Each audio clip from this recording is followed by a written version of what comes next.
All right. Welcome to Wednesday Football Roundtable. This is from the couch. I am joined today by Eric and David. How you boys doing tonight? I'm doing good.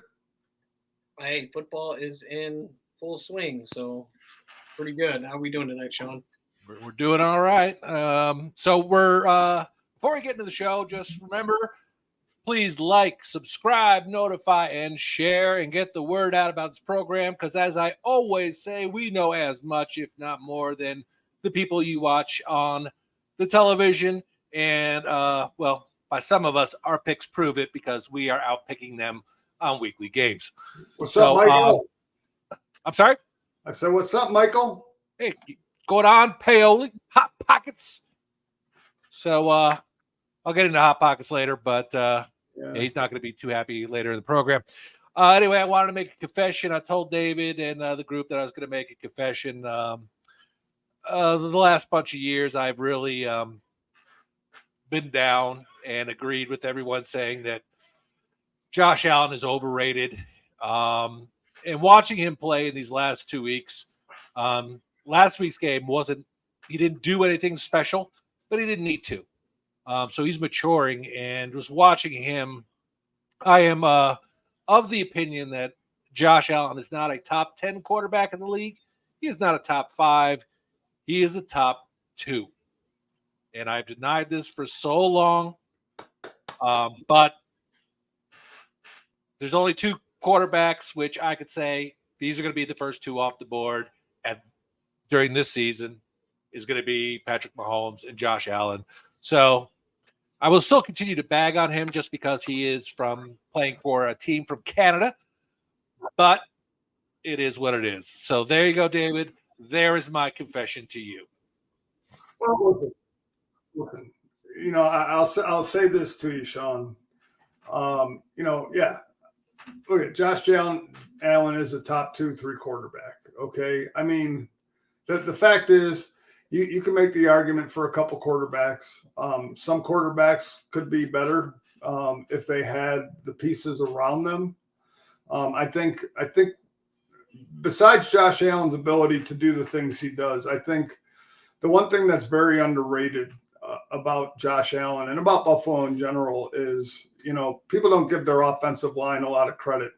And sometimes their offensive line can look certain ways and so on and so forth. But the good quarterbacks tend to make offensive lines look better. But the Bills' offensive line has been together for a couple of years. And granted, they might have changed positions in some respect, but those 5 guys have been pretty much playing together for 2-3 years now. And when a quarterback and an offensive line know each other and know the tendencies, it just makes that quarterback look better. That same with Patrick Mahomes, same with, Joe Burrow would probably be a top 3-4 quarterback if he had an offensive line. The problem is his offensive line doesn't give him the opportunity to shine like some of the other quarterbacks. And it's a shame because, again, right fit, right system, and things could be a lot different for a couple people. I mean, Baker Mayfield's a prime example. He finally found a place where the offense and the line and everything catered to him, and it fit what he was able to do. And so, you look at the evolution of Baker Mayfield from the guy in Cleveland who everybody wrote off to a guy now in Tampa who's a solid starter, maybe not a top 10 stat guy, but he's a guy that can win you football games. And so, again, it is what it is. Well, one thing I will say is the Bills finally figured it out. Mm-hmm. If we can, let's run the ball. Let's run the goddamn ball. That's all you got to do. and then Josh will take care of the rest. But anyway, I just wanted to say that. Eric, I'm going to let you have a couple seconds because Jeff is teaching a class right now, and the second you start speaking, he's going to go, class dismissed, got to go. Go ahead. Well, I teach him a class every day, so I'm glad he can pass on some of the knowledge I give him on to his own. Teaching a class of bullshit. All right, ladies and gentlemen, we are talking week 2 in a game he had 146 yards. Okay, I understand that against the Arizona Cardinals, who I predicted to win 2 games, that he had to do something, that he had to do some stuff and win the game. But I am not sold based on Arizona Cardinals and a Dolphins team who quit, and they quit. So what you're saying? So what you're saying is you're sold on your Pittsburgh Steelers based on Denver and Atlanta, but you're not sold on Buffalo based on the one that the Miami Dolphins were going to score 34 points. And Arizona was going to surprise Buffalo and almost beat them. So that's good that you're not sold, but you're sold on your Josh Allen's 139-yard game last week is your high for your quarterback.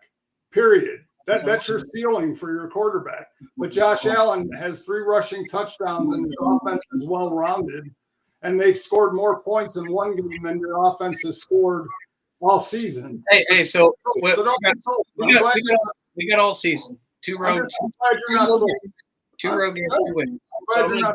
I may defer to Bailey for a minute because he wants to say something. All right, but I'll let Jeffrey take you to school later. So I can't wait.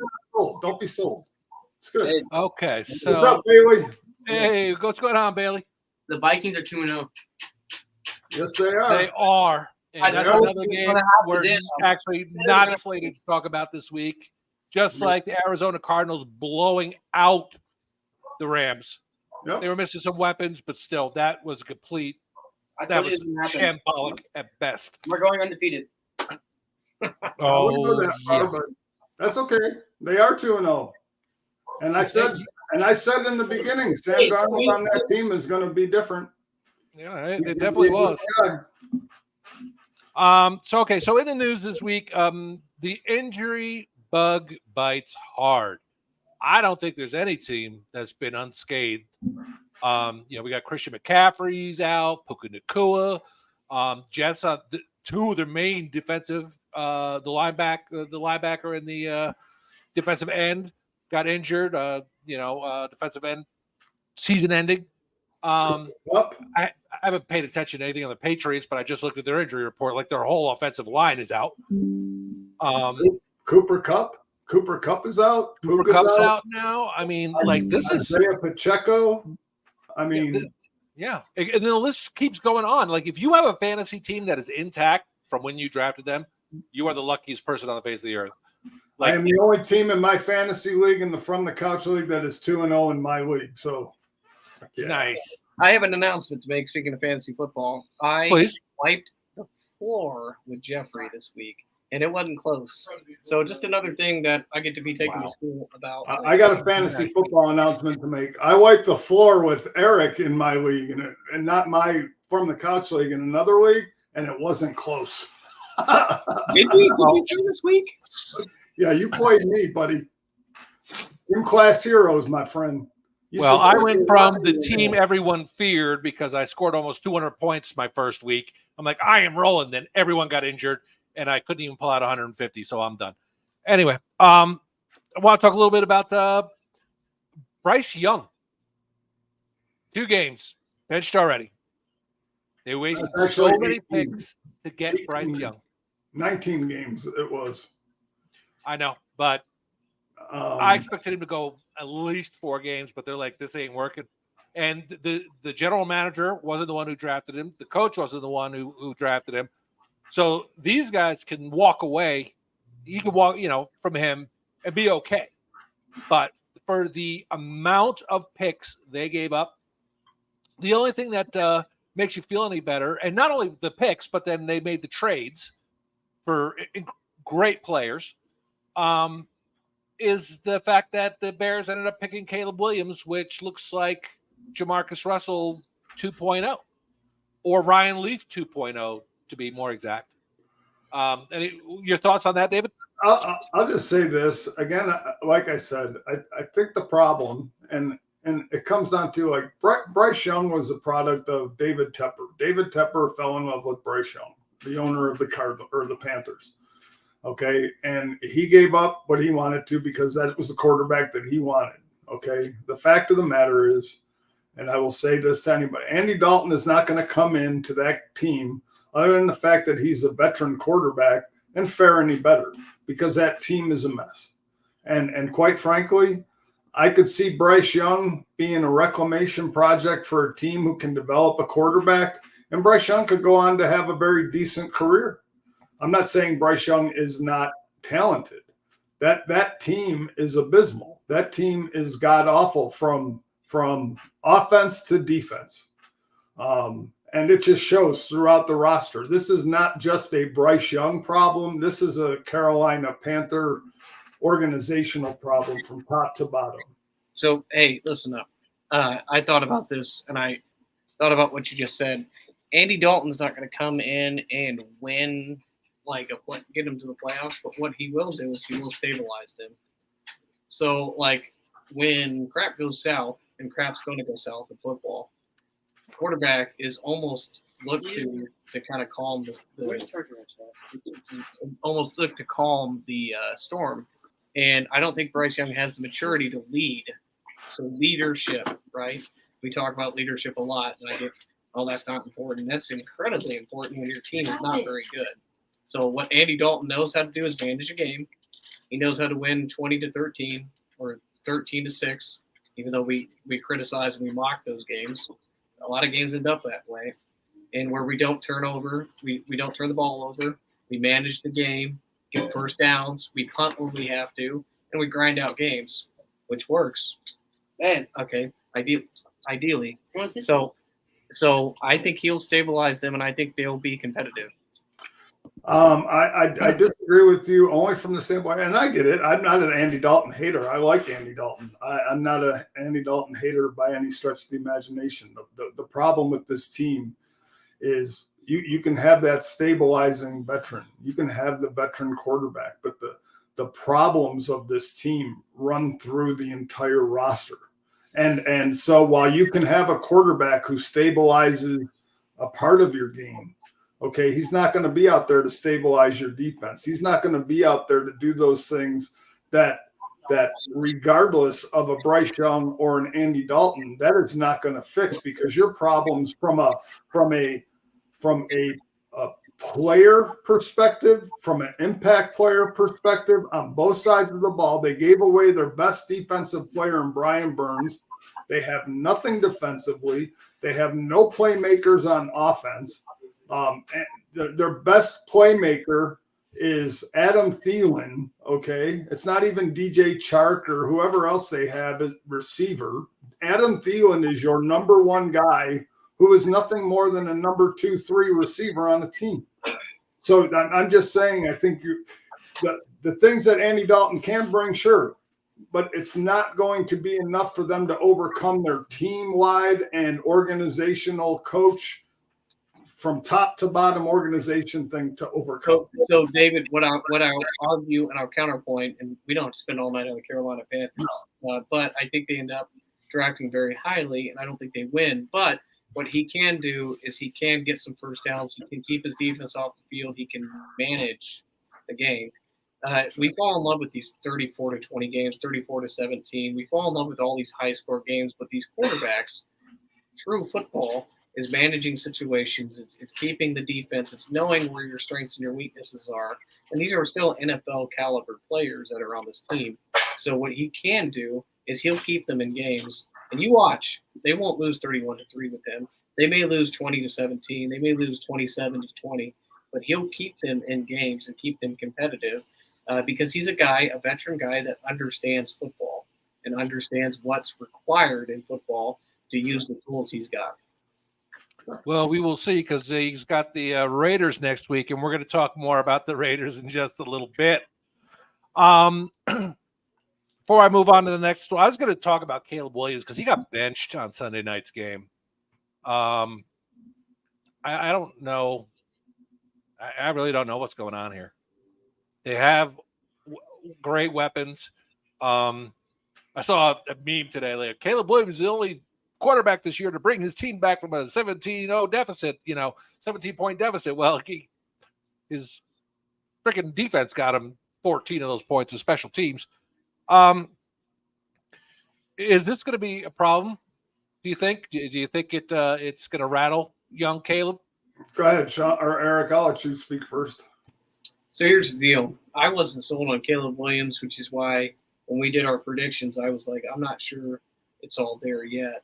And I think the expectation that Chicago was going to go to the playoffs and compete with, some of the upper echelon teams was unfair because this guy went from the Pac-12 where they don't play any defense to the NFL where they play defense every week, every minute. So there's going to be a learning curve, right? So he's not going to be able to figure it out as quick. He's not – I think they said it well on the Sunday night broadcast before I fell asleep. He's not the best athlete or the fastest athlete on the field anymore. They're all as fast as he is, and they're all as good as he is. So you got to learn how to win up here, and you can't just rely on your athleticism at the NFL level, right? Quarterback ideally is, once again, calming the storms, knowing how to take what's given instead of trying to always get the big shot or have the big passing numbers. So I think they're going to struggle, and I think he's going to struggle. But what they need to do is stick him out there and let him lose and let him struggle. Because just because Ryan Leaf didn't work out, I can remember Peyton Manning throwing 32 interceptions his rookie year, and then he was freaking good the rest of the way. I can remember Troy Aikman winning one game his rookie year, and then he was freaking good the rest of the way. Let him go out there, let him learn, and let him figure out if he's going to be the guy. Because if you bench him and he doesn't play, I don't like the idea of benching him, then all you're doing is waiting years to figure it out when you can just figure it out now. Well, look, I say this. The one thing that stuck out to me more than anything, that they got to change their offense up a little bit. First of all, their right tackle is god-awful. I mean, he's like a revolving door that doesn't revolve. It's just sitting wide open. I don't know how many times Will Anderson or Danielle Hunter had like liberties with this guy constantly. I mean, he was getting hit. I read a stat. He dropped back 48 times and was hit 38 of 48 times. Jeez. He was pressured 38 out of 48 dropbacks. That's insane. That's unheard of. That offensive line should be ashamed of itself. So if I'm the coaches, first of all, I guess Keenan Allen's practicing, so he hasn't had Keenan Allen for the first 2 weeks, and he might be back this week. But more importantly, I think what you're going to have to do is you're going to have to shorten the game. You're going to have to have him at least from the onset here, from going forward. He's going to have to be the one-read quarterback that everybody hated about Justin Fields or any of those other quarterbacks like that. But he's got to be the guy who takes the ball, three-step drop, and throws it to a slant guy, a screen guy, anything that will take pressure off of that offensive line. Because if he keeps taking hits like he is at 48 snaps and 38 pressures and hits, he won't last a year to be benched. That's an insane amount of times to be hit going back in the drop back because he's holding the ball waiting for a play to happen. Dave, do you remember what other quarterback started his career, since we're talking Texans here, that ended up getting hit and getting destroyed his rookie year, and it ruined his confidence? Was that David Carr? 100%. Yeah. Carr was look at what happened to him. I mean, he never had the career he could have. Yeah. Most hit rookie quarterback of all time, right? And so you're 100% right. I agree. Yeah, so they do. They have to shorten up his dropbacks. They just have to get him to release the ball quick, first or second option, and that's it. You got to play smart with your quarterback. Otherwise, he won't last a half a season and won't have a choice. He'll be on the bench because of injury. So. Yeah, well, hopefully things will turn around for him at some point. Okay, so next, 16 players have first-year eligibility for the Hall of Fame. We got 4 offensive linemen, the highest among any position group. And they are Travis Frederick, Ryan Khalil, Joe Staley, and Marshall Yonda. The other ones for consideration, first time. Quarterback, Eli Manning. Running backs, Marshawn Lynch and Darren Sproles. Wide receiver, Demarius Thomas, who passed away, I think it was last year, 44, died of seizure disorder. Tight ends, Vernon Davis and Delaney Walker. Linebackers, Luke Kuechly and Terrell Suggs. Defensive backs, Antoine Bethea, Aqib Talib, and Earl Thomas. And last but not least, kicker Adam Vinatieri. Anyone on that list or several players that you think, yeah, this person needs to go get first ballot? Well, I think Eli goes for sure. That's the only one that to me is like an automatic. Marshawn Lynch will not go in the Hall of Fame, at least not this year, because I think the NFL has it out for Marshawn Lynch. I think everybody's had it out for Marshawn Lynch. That's why the Patriots won that Super Bowl, because they didn't give it to Marshawn Lynch. The NFL didn't want Marshawn Lynch to score that touchdown. Seattle didn't want Marshawn Lynch to score that touchdown. So quite frankly, I don't think it's in the cards for him. I mean, he had a great career, but if I look at it in terms of all running backs, I don't know if I would necessarily call it a Hall of Fame career, because there are running backs who aren't in the Hall of Fame, Roger Craig, who deserve to be in the Hall of Fame before Marshawn Lynch. I look at a guy like Terrell Suggs. I think Terrell Suggs deserves to be there. Joe Thomas, the offensive lineman, I think he deserves to be there. Joe Staley? Or Joe Staley, I'm sorry, Joe Staley. Yeah, I think Joe Thomas made it last year. So Joe Staley, I think he was a great tackle for the Chargers. And, yeah, I believe he deserves it. I mean, you could say something – Eric, if you want to give your opinion on any of these guys, like maybe Earl Thomas. But, again, I don't look at this class as an overwhelming great class going in. I mean, there's going to be a lot of like, oh, really? I really don't want the Demarius Thomas Hall of Fame vote because he passed away. I would be really upset with that. I don't think he had a Hall of Fame career, and I know he passed away, and I know that it was sad and tragic. Seizure disorder. I've had a seizure disorder all my life. But again, I don't like either the posthumous inductee or induction into the Hall of Fame. Like feel sorry for this guy. I'd have to look at his whole body of work, and I don't think that he has a Hall of Fame career. But that's just my opinion. Eric, go ahead. Sorry. Okay. I wish Jeff was here. So what is he teaching tonight, by the way? He's got I don't know what he's teaching. He's doing some Army thing or whatever. For block or something. Fair. So you remember how he was all like, oh, these classes are just too good for Heinz Ward or James Harrison? Well, it's freaking time. You know, if we don't get in now, we're never getting in. Not to be a homer, but I listen to these guys. Sproles is a really good player. Like, he did some cool things, right? Demarius Thomas had the Tim Tebow moment against the Steelers where that's really what you remember him. But outside of that, he was good, but he wasn't great. Manning's days with DT over there, I think Welker was a bigger deal. Didn't he have like Julius Thomas, the tight end that was catching all those touchdowns? Yep. I mean, I think DT had some good time there, but I think it wasn't like blown away kind of thing. And KD's argument with none of these guys would get in, because you remember how KD argues this. Yep. If you listen at the chat, you'd either had to be the top of the league at some point and lead the league at some point, or be an icon, right? I don't think most of these guys were ever there, right? Joe Staley was good. I mean, but this isn't the Hall of Good. I mean, this is Hall of Fame, right? I mean, during his prime, he was a really great tackle, though. I mean, and again, I think that those positions are the hardest to judge. Like, when you look at it over the course of a career, it's like, you know, you can look at the beginning when he started and you remember the end, but it was that middle part where he really anchored that offensive line. And some of the things, like he was the offensive lineman for LaDainian Tomlinson when he ran for 2,000 yards and all that. So there's stuff to be said about that offensive line and that guy playing a pivotal role to get somebody like LaDainian Tomlinson into the Hall of Fame, you know? So I think off linemen are a lot harder to judge. The one guy I didn't mention was Vernon Davis, and I do believe Vernon Davis was a great tight end. He really was in San Francisco. Yeah. So here's my thing. Like, I looked at the list real quick while you're talking. What I'd like to see is I'd like to see two guys go in together, like a Suggs and a Harrison together, because those guys were iconic.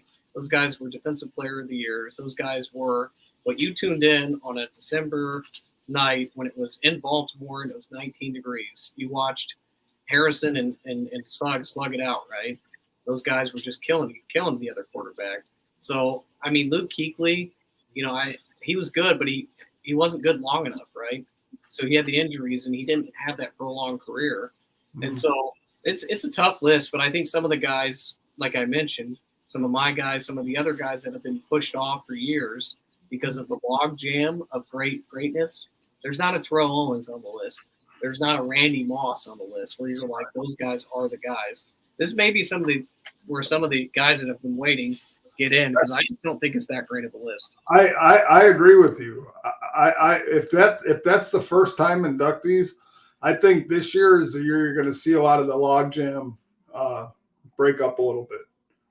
I do think Eli makes it first ballot just because, but other than that, I would be more apt to bring people in who've been stuck before I let some of these guys on their first time ballot. I agree with you, Eric. Yeah, my first timers, I definitely got Terrell Suggs going in. I can't say enough about him. Joe Staley, I think, will make it. He was amazing. Other than that, I would say maybe Earl Thomas. I don't think Eli's getting in first round. I think he had a great career. I just don't think he's getting in first round, although he is the only, person who consistently beat Tom in the Super Bowl. So that alone gets him into the Hall of Fame for me. And so, yeah. And then as far as fucking kickers go, I don't want to see that shit. And the last point I'll make, Eric, is I know you talk about Luke Kuechly with his career and his injuries and his lack of longevity, but to me, the guy who broke all that stuff was Terrell Davis. The fact that Terrell Davis made the Hall of Fame before Roger Craig is a crime to me. Absolutely crime. Terrell Davis had a couple good years, obviously, that 2,000 yards, I think. But he had what did he play? 4 years? 4 years, maybe 5. He won a Super Bowl with Denver with Peyton Manning, and then he retired because of his injuries. So the short career, like I said, when you bypass a guy like Roger Craig, who had a career and did some wonderful things with Joe Montana in San Francisco and Jerry Rice and all that. And I know he had players around him, but he's still good. I mean, he was still a great running back. He still got you those yards. He still ran those long touchdowns, those high leg kicks, man. I love the way he used to run. You couldn't tackle him because you were tackling his thighs because his legs were always up at his chest. The fact that he made it in or didn't make it in, and Terrell Davis did on a shorter career plagued by injuries, I'm a little torn with that. So, not to say Luke Kuechly won't make it, because he probably will, but not a first timer. Yeah, I agree with you. I like the longevity, right, of the career. The Curtis Martin, that was good for 15 years. Those guys, I think we devalue longevity for exactly what you say, flash in the pan, right? And so, I mean, just because somebody was great for a minute doesn't mean that that guy that was really, really good for 15 years should be discounted, because it's a lot of work to continue to be in football shape and be elite football player for 15 years. That's hard. Absolutely. So, give all credit. Right, well, Eric, I was gonna say, Eric, whenever you get a chance, I got David's 3 that he thinks could possibly go. I have my 3. You go with 1, 2, or 3, just whatever 3, because when the Hall of Fame is announced, we could do that on our show and say, okay, we said this was going to happen and this is who got in. So think about it. You have until next week to give me your final list, so you can look at everyone's career and longevity and the whatever it takes. All right. Kyle so let's Milken. go. Yeah, I'm not air dicking. I'm milking. Okay. So let's go to the week 2 rundown. Dave, you throw that up for me. Oh yeah.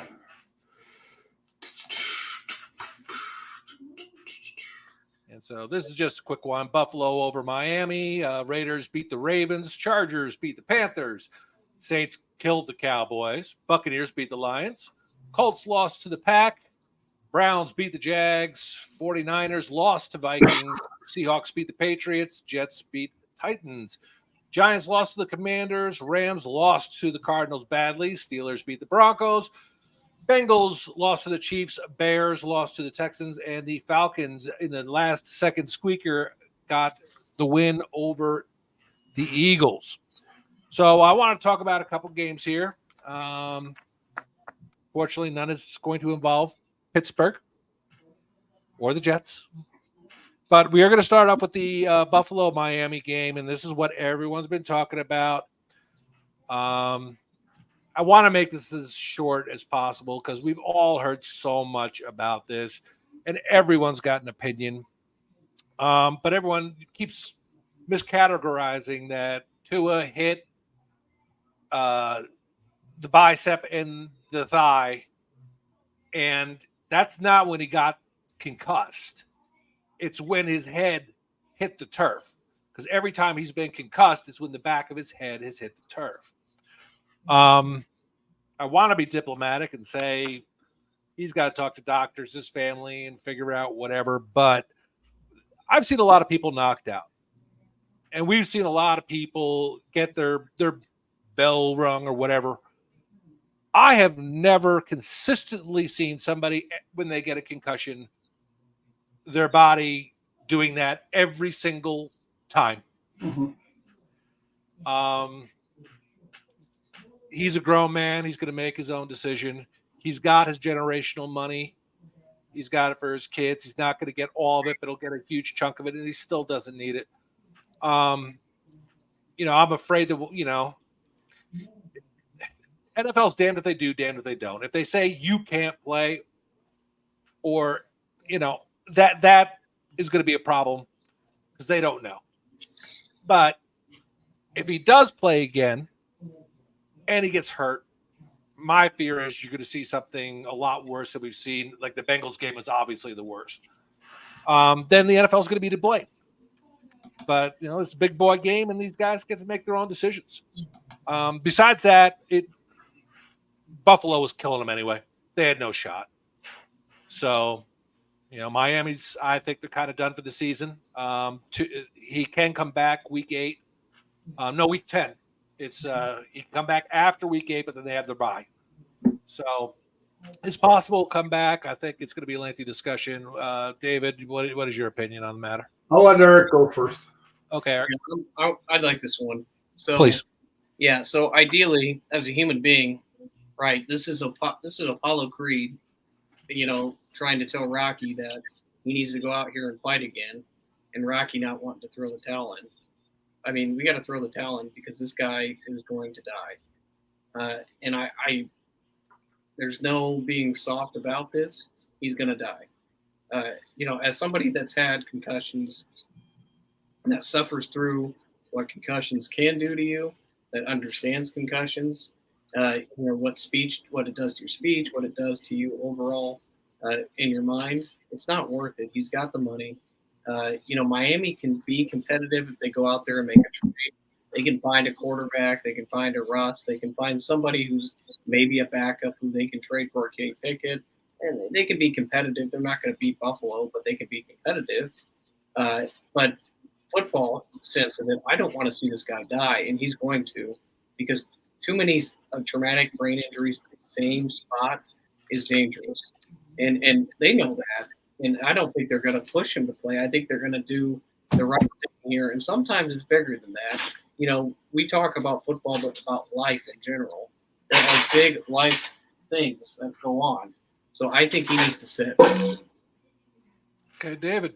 So let me talk about Tua real quick before I talk about the game. So as some of you know, I have epilepsy. I've had epilepsy. I was diagnosed with epilepsy when I was 6 years old. So I've had seizures. Okay. I started out with petit mal seizures where they were just staring. Then as my doctor told me, seizures beget seizures, which means that once you start having seizures, they progressively become worse. So I started out with petit mal seizures, and then I went to grand mal seizures where I would tense up and do all that. Well, one time I had seizures back to back, and basically I gave myself a concussion.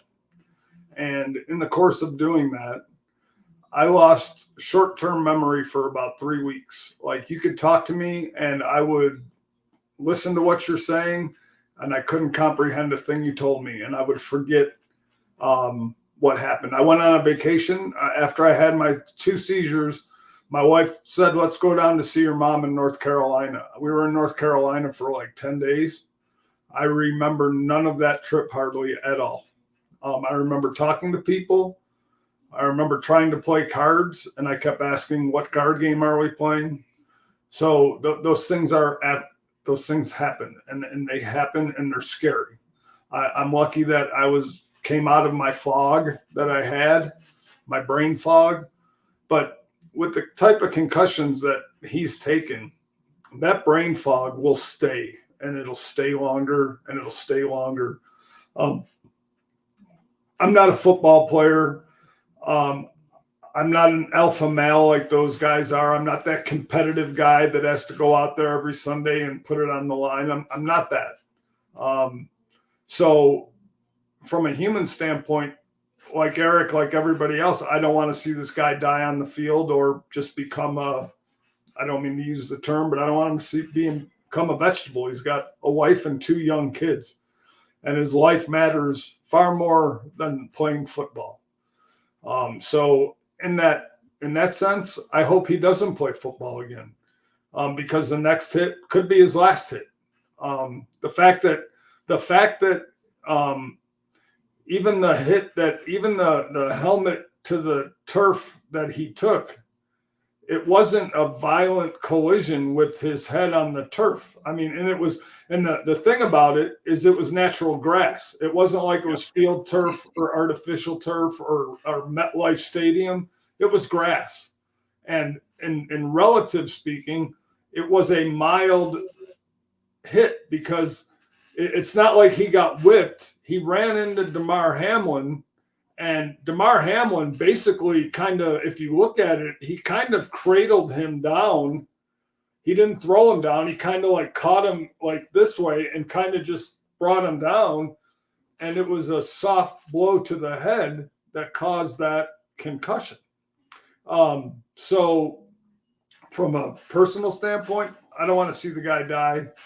I hope he makes the right decision for him and his family.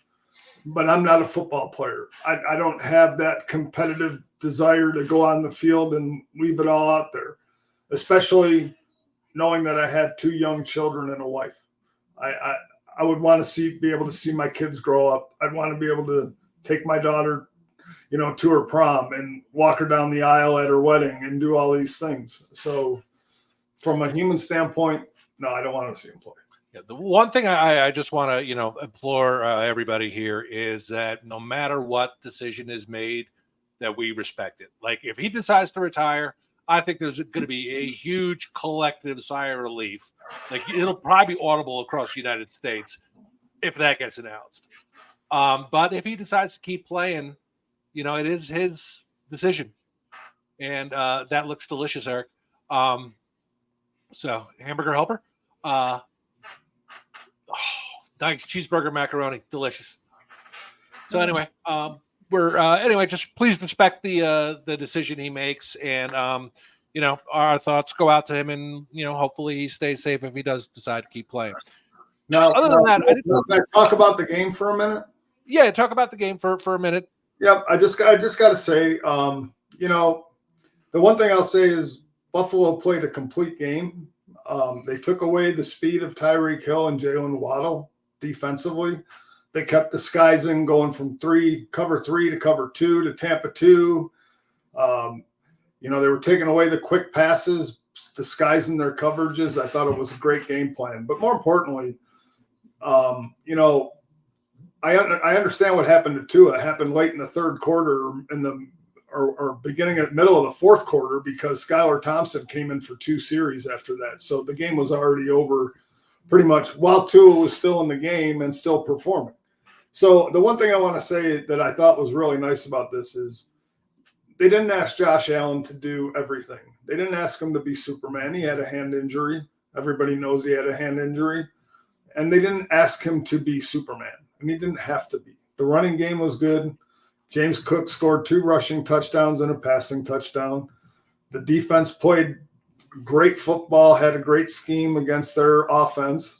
You had Devin Achane ran. He ran for over 100 yards, and that was fantastic. He's a great running back, fast, speedy. But, other than that, you gave up 10 points against a team that, can score 40. So, defensively, they played a sound game. You don't need Josh Allen. I don't care if Josh Allen, everybody talks about stats, but I don't care if Josh Allen throws for 300 yards or 100 yards. The fact that they put a game plan together that worked, and knock on wood, that's 2 weeks in a row Josh Allen has not thrown an interception, yet Patrick Mahomes has 3 or 4. But whatever that may be, the turnover knock conversation hasn't happened yet with Josh Allen. Yes, he fumbled on the sack. He's not impeccable. Yes, he has a turnover, but it didn't cost him. And so, but again, at the same time, he hasn't thrown an interception, and he's made smart throws in this offense. This coordinator is putting Buffalo's offense in the right positions to make the plays that they have to, without Josh Allen having to be Superman. Yeah, he had to do it week 1, but I'm happy with their game plan. I'm happy with what they did. I'm not claiming that they're going to the Super Bowl, and I'm not saying they're going to be 17-0. I have no delusions, but it was a good game plan, and it was a good effort on both sides of the ball, and the team did well.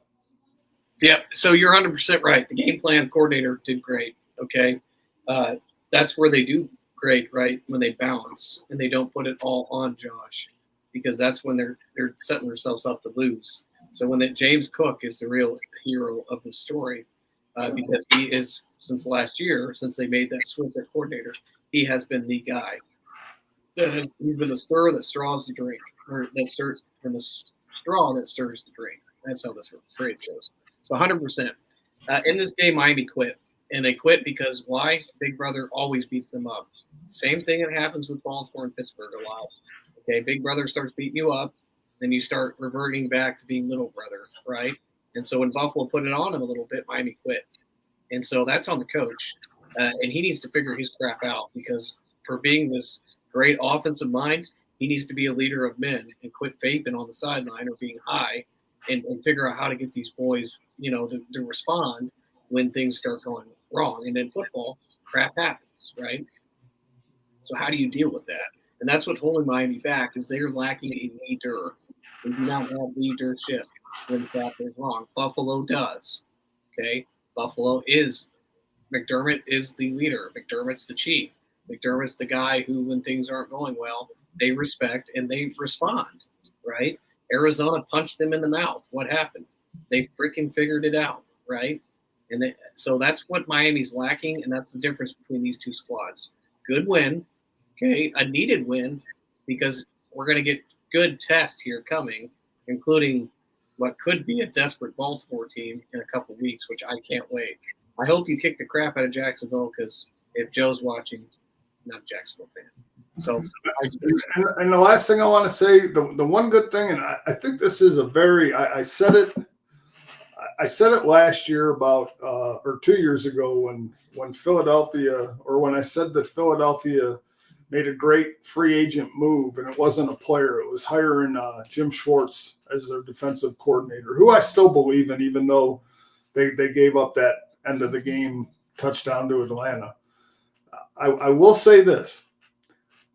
I think one of the smartest things the Bills did is they took something off of Sean McDermott's plate, and that is paying attention to the field to call whether play should be reviewed or not. I think hiring Jim Perry, the ex-NFL official, to be in the booth to watch for those things has taken a burden off of the head coaching duties of him, where if there's a play, and it didn't happen in the Miami game, but if there's a play in question, he has that guy up in the sky that can say, this is the time to challenge that. This is the time to do that, not play guessing games and think maybe I should or should. The only thing that I will say about Sean McDermott that I continue to say is the guy takes the worst timeouts humanly possible. I knew this was coming. I was about to say they're great unless they have to call a timeout. He's afraid to leave a game with 3 timeouts, like he's going to get punished. You could be up 20 points, and he's going to take timeouts. I know. It's like, dude, freaking let the clock run. Why do you even bother? Because I'm like, at the end of the half, I'm like, you're going to let him score. Why are you doing this? What's the goal to winning a Super Bowl? Have a timeout coordinator. Yeah, he needs that next. Only this guy can call timeouts because I suck at it. There you go. Or maybe they ought to get the guy from was Spagnuolo from yeah, Kansas City calling timeouts. Oh, yeah. I'm gonna share a quick timeout story. I go yesterday. We're coaching. It was 4th and 3, and I call a play. I hate the play, so I'm like, I'm getting out there. I'm changing this. So I call a timeout. My coach goes over to me and goes, "This is junior high football. All you gotta do is just say check, check, check, and change the freaking play. There's no play clocks." So I am the Sean McDermott of my team. There you go. All right. So the next game we're going to talk about, the Raiders at Ravens. This was one of 4 games that we all got blanked on this week. No one predicted the Raiders with Gardner Minshew was going to go in, smack the Ravens around, and come out. I mean, this was amazing to me. Obviously, their defense is no joke, except for when they let the guy run for 800 yards on him. But Derrick Henry's not had the impact so far this year that I thought he was going to. So good on the Ravens. Eric, what are your comments on this game? Can I take this first? Can I take this one first real quick? Wherever I go to, the other ones, I'm just going to start leaving it up to you. I just got to say one thing. You know, since the playoffs last year, I don't know what it is about Harbaugh, whether he's trying to change the narrative on Lamar Jackson, whether he can throw the ball and do all these things. Look at your identity is power running, power football. You do what you did to get you 15-2 last year. You don't. Who cares what people say about Lamar Jackson, whether he can throw for 5,000 yards and 40 touchdowns or he can throw for 2,000 yards and 20 touchdowns? You signed Derrick Henry as a priority free agent, and you got him for a reason, and that is to pound the ball, and pound the ball. He did it in Tennessee without a passing game, and Tennessee was mildly successful. You have not only a guy who can pound the ball in Derrick Henry, but because of that, and if you do it consistently, you have the best running quarterback in football in Lamar Jackson. Why are you trying to change your identity? I mean, it's nice to see Zay Flowers catch 7 passes for 95 yards and a touchdown, and that's all great. But your identity is running and power football. It's kind of like Eric, and it's kind of like Pittsburgh. We can want Pittsburgh to be this offensive juggernaut. We can want Pittsburgh to be whatever. Mike Tomlin does not change the identity of his team. That team is that team, and everybody knows what that team is going to be. It doesn't matter who, what, where, how. Their strength is their running game. Everything else is an extra bonus. Baltimore has got to go back to power football, do the things that you signed Derrick Henry to do. You have the defense to hold your teams in check for the most part. and they did it pretty much for 59 minutes until they gave the last touchdown away after, the Raiders took over. But if they would have beat them down defensively at the line, if they would have let them run and run and run, that defensive line wouldn't have had the juice at the end of the game. And that's what I think they're doing. They're changing. Todd Monken is changing that offense to a more pass happy offense, and I don't like it. It's not what the Ravens are about. Just my opinion. Okay, so I don't disagree with you in some aspects. What I do disagree with you is Monken has issues on the offensive line. God, I wish Katie was here because I would love to see his face here as I break this down. But they have issues with the offensive line. And I shared some of the CBS projections. I shared some of the different projections with you guys at the beginning of the year, and they had them at the 4th best offensive line in the division. So knowing that you've got some issues on your offensive line, you're probably not going to be able to pound Henry unless you run RPO. So it is power, but it's power with RPO. It's power with, hey, I'm going to threaten you with Lamar Jackson on the edge and make you respect that. And when you go and you get wider, then I'm going to run in space with Henry, right, when he's running split or blast. Okay? So ideally, when he's running split, blast, or power, okay, you have to, lighten the box because Lamar could hold it down and run a sweep, right? And so you've got to respect that because if you go and you try to stop Henry, then Lamar's going to go on the sweep. What you will not do is win with Lamar throwing in the pocket 35 times. Jeff, I think you said it. I think we all agree Lamar isn't going to win a Super Bowl being a pocket passer. Right. I don't think he will do it. I just don't think he can do it. What he does is when he's running around, his receivers are free because they're scared he's going to run the ball. And so, they have to play to that, and they haven't. And, the other thing is they blew a 2-score lead, but I wanted to pick Oakland, and here's the fact. Minshew went as a Colt into Baltimore and beat them last year in the same situation. And I was like, man, I just don't see Baltimore doing it twice. They got to learn their lesson. They did not learn their lesson with this guy, and they didn't put him away. They got the ball twice, and all they needed was to grind out some block, get a couple of downs, and they threw the freaking football. I mean, so it was like the play calling was terrible, and it was Harbaugh again, whether it's him or the offensive coordinator, just like Kansas City, they overthought the game plan, and that ended up biting him in the butt. Minshew got him, and good for Oakland. Right. So now, Sean, do you mind if I switch gears for a second? If you need to. Yeah, I do need to because I want to talk about something. I want to talk about 2 surprise 2-0 teams. I want to talk about the Los Angeles Chargers, and I want to talk about the Pittsburgh Steelers.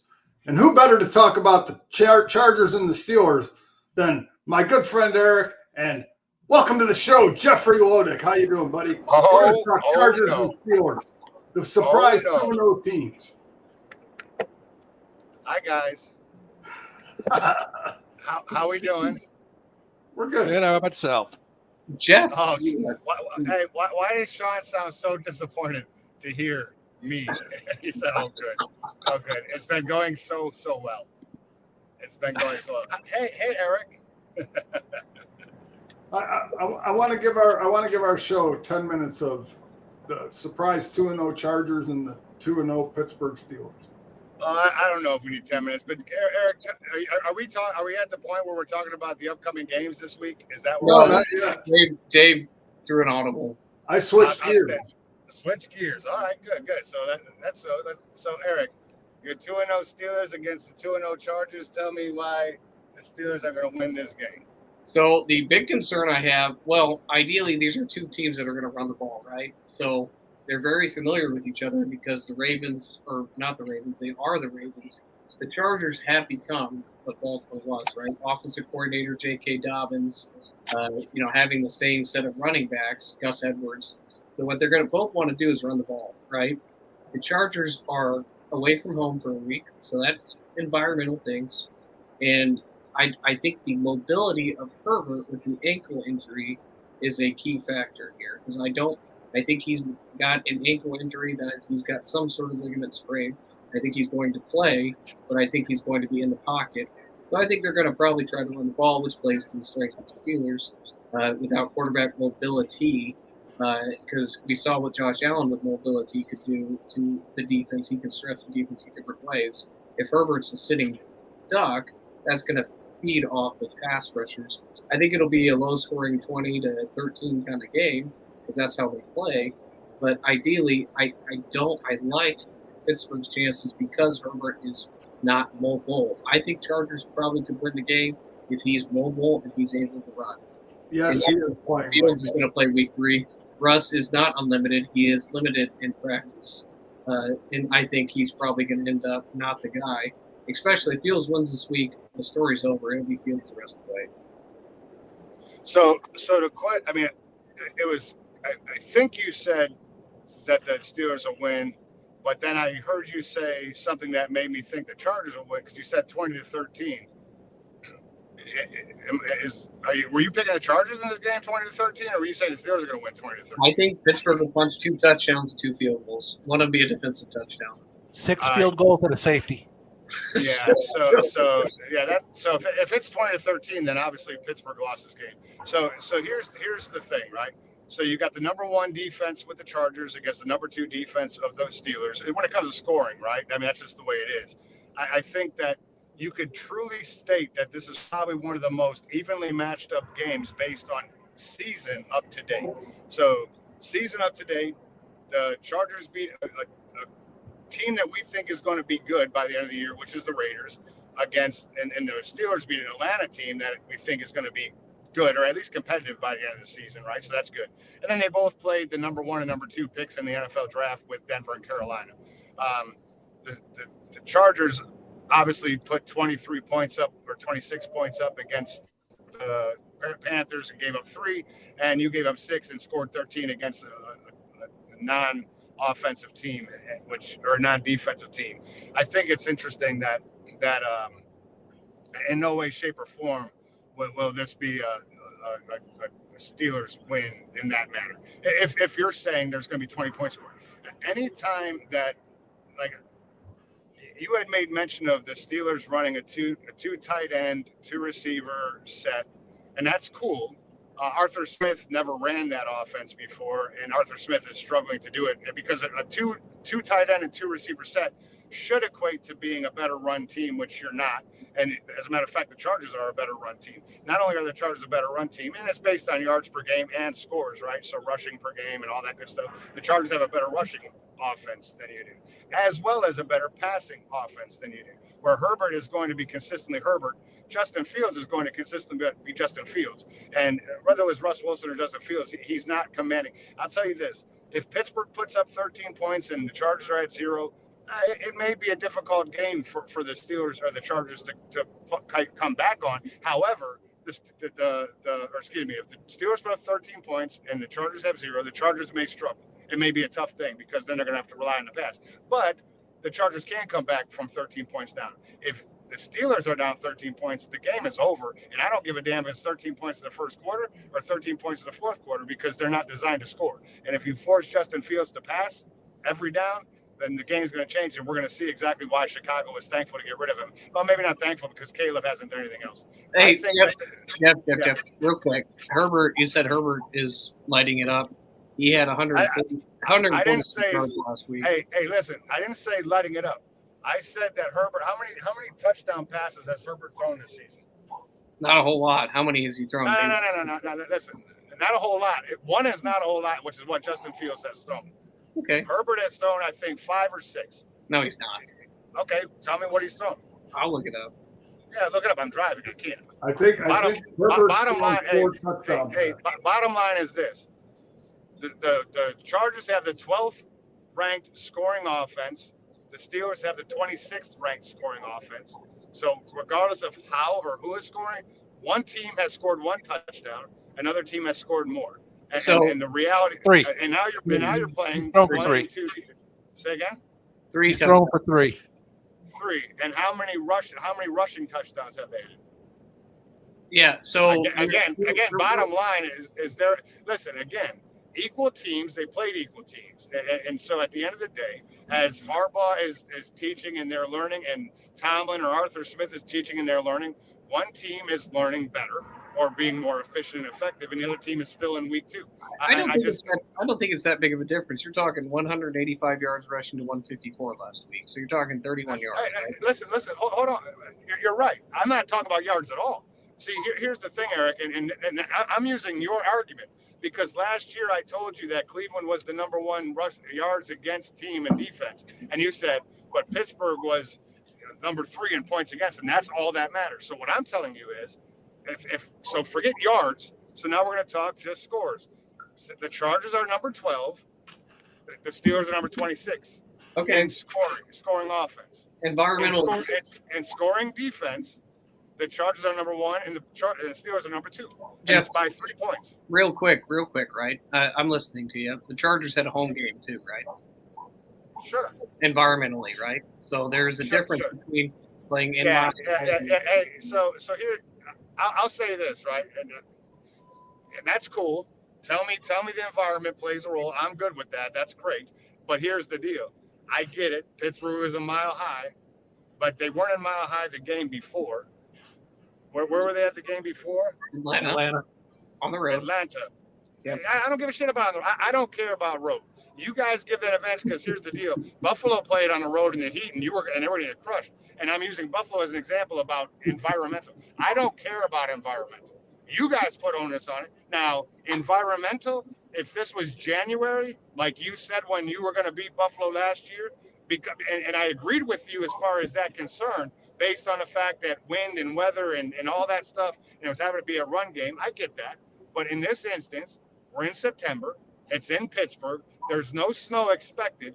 The crowd's going to be loud, but I don't give a shit. I think that they play, that it's on the field, it's an equal playing field because the weather is not a concern. Now, if it starts to rain really bad, well, still, you have a higher. The bottom line is the Chargers' run offense is more effective than the Steelers' run offense. So, and again, you have a coach that teaches that. Like I like how we talked about for a long time, and now we're seeing it. I argued with you when Arthur Smith was hired, because you said he did something with Tannehill. Sure, but what he doesn't do is they're wanting to run an offense in which Arthur Smith has never run, and he has to learn it. So Dable is a genius compared to Arthur Smith in this style of offense. And 2, Arthur Smith didn't like Fields to begin with, so he's not enjoying what he's seeing because they're not able to maneuver the ball. And this is not opinion. This is fact based on a conversation that he had out loud. So anyhow, all that being said, I'm going to – if the game stays low at 10 points or 13 points, then I will give it – I'll say Pittsburgh wins the game. But if it goes past 18 points, then I'm picking the Chargers. Did you watch the game Sunday before we move on? I mean, we're a couple Roger Jones penalties away from having probably another 14 to 21 points in the game. I don't listen. All that shit's irrelevant. It's not irrelevant. It's a great pass. Oh no! I got it. It's great. But again, listen. I'll say this for the last time. I don't give a shit about Denver. It's Denver. So if it'd have been confidence, and we could have said, okay, the numbers are there. I get it. That's fine. But there wasn't because y'all played like shit, and you gave Denver an opportunity to win the game or at least tie the game. Now, all that being said, here's my thing. Justin Fields could have a good game against Denver. The same team in which you said that team sucked. You said Russell Wilson was going to be a benefit added to the Pittsburgh Steelers because Denver was a mess, a dumpster fire. You said every word negative about Denver, to include their shitty defense, to include their shitty offense, to include their shitty coaching, and then you guys won 13-6 against that minus Russell Wilson and a Bo Nix. So to me, I don't care what they almost had. They had penalties by Broderick Jones. That sucks. I feel bad, but guess what? Buffalo's game could have been 85-3.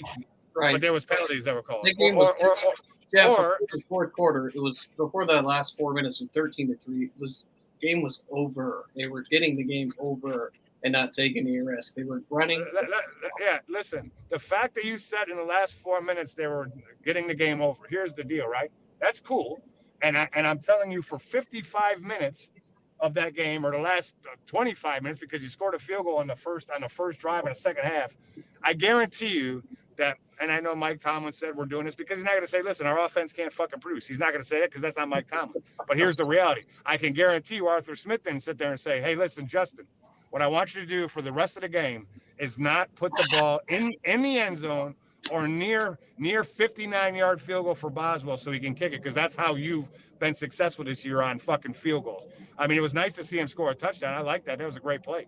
And oh, by the way, not to mention, it was a great play by your Steelers cornerback that intercepted that ball on Knicks. I'm not talking shit about that. But the offense, as was stated when that play happened, the receiver, the offense play call did not allow for Bo Nix to be successful on that, because the receiver stopped, not letting the safety have to release or move with him, which meant he released and stayed, and then made a great play. I mean, that was a hell of a play, great interception.